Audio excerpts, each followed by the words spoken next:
I've heard all the different advice out there on how to stop a dog from digging holes in the yard, and frankly, some of it stinks, literally and figuratively. So if digging is a problem you're having with your puppy and you want to know what to do about it, you're in the right place. I'm gonna actually give you 6 activities you can do with your dog to prevent digging in the yard. And I also wanna go over some of that stinky advice you might have heard and tell you why you should avoid it. So first, let's do a mindset check here. Did you know that digging is good for dogs? It actually helps build ab muscles and shoulder muscles. It's very rewarding for them because they're uncovering a lot of new smells, which is very enriching to them, and it allows them to fulfill this very natural foraging behavior. But if you'd rather avoid sprained or broken ankles due to all the holes in your yard, let's see if we can find another way to meet those natural needs. I do want to caution you that trying to stop or suppress a natural behavior like this actually leads to more digging in the wrong places. So instead of saying no to digging, let's fulfill your dog's urge to dig, but in a safe and positive way. Now, some people suggest putting something in the hole that the dog does not like, such as your dog's poop. Well, I don't know if you're experiencing this or not, but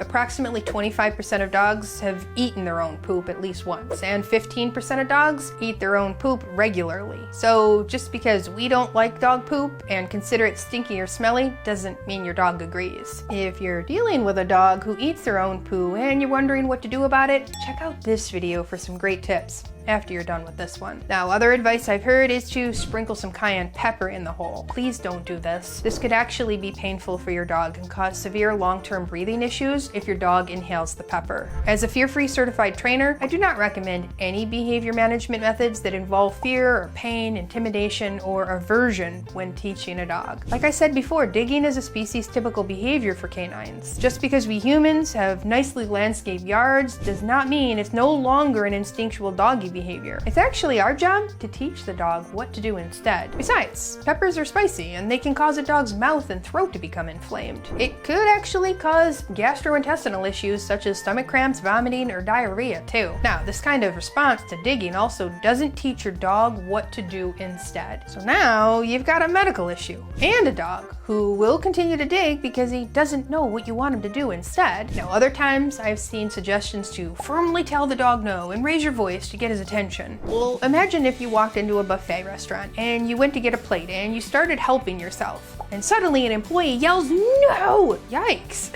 You were just doing what you thought you were supposed to do. The employee yelling at you is not telling you what you did wrong or how to fix it. It's probably unsettling or maybe even stressful for you, maybe even ruining your appetite, and now you don't even want to return to that restaurant. Okay, well, our dogs aren't going to the buffet, but the concept is the same. Telling your dog no doesn't teach him what you want him to do. Training a dog is all about teaching him or her what you do want him to do and preventing the bad habit or unwanted behavior from happening. That's why preventing your dog from digging where you don't want will be the foundation for your strategy. I have a few ideas for how to prevent digging.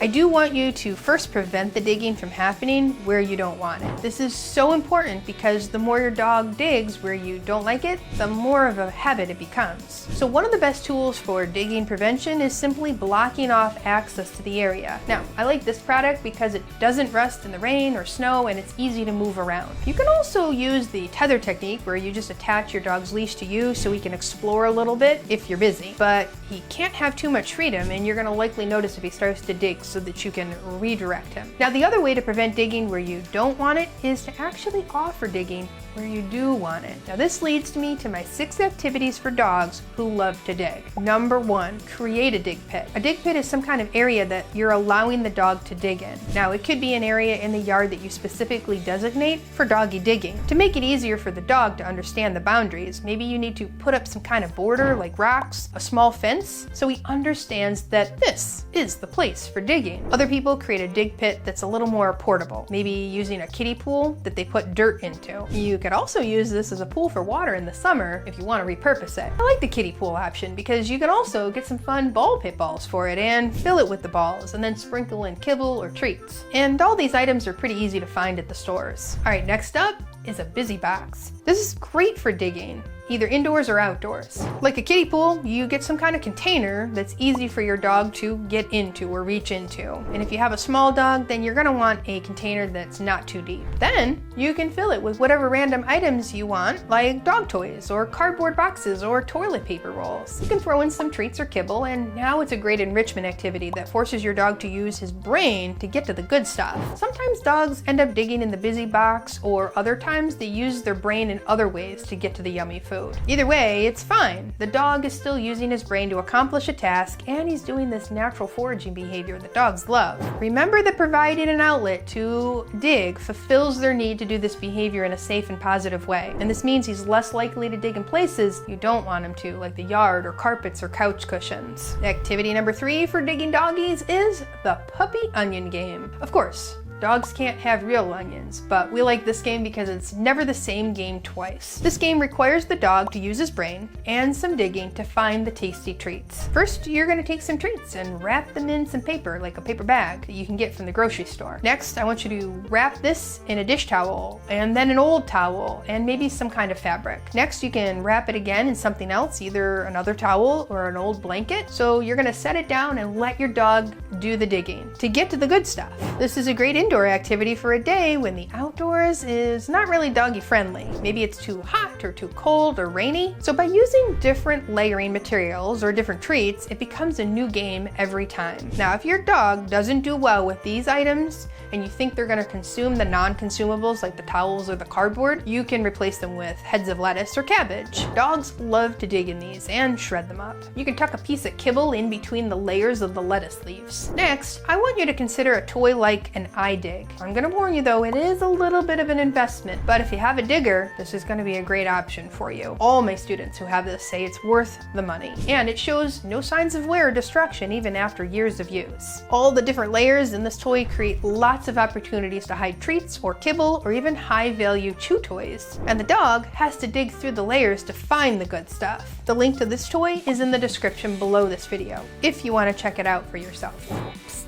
Your digging doggy told me to put it in your cart for the holiday gift. All right, next up, have you heard of the turkey towel game? This is another one like the puppy onion, where the dog has to dig around in some fabric to find the treats. The way you make this one is to lay out a big towel and then sprinkle some treats on it. You're gonna split the towel in half by rolling up one end into the center and then rolling the other end into the center. And once you have both ends in the center, you're gonna flip it over and fold the ends together. Find the corners of the towel on the left side and match them up. Next, I want you to find the corners on the right side and match them up. Hold in the left side corners, grab the right side corners. Gently pull the ends apart to reveal a turkey-shaped towel. Now you've got a fun toy for your dog to dig into and find those yummy treats. Oh, and how about another option? This one's called the scratch board. Have you heard of these? Some dogs really struggle with grooming tools, like nail clippers, especially if the tools were not introduced slowly and positively. So the scratch board allows your dog to file his own nails by scratching and digging at the board. If you're not sure you want to use this as a nail filing method,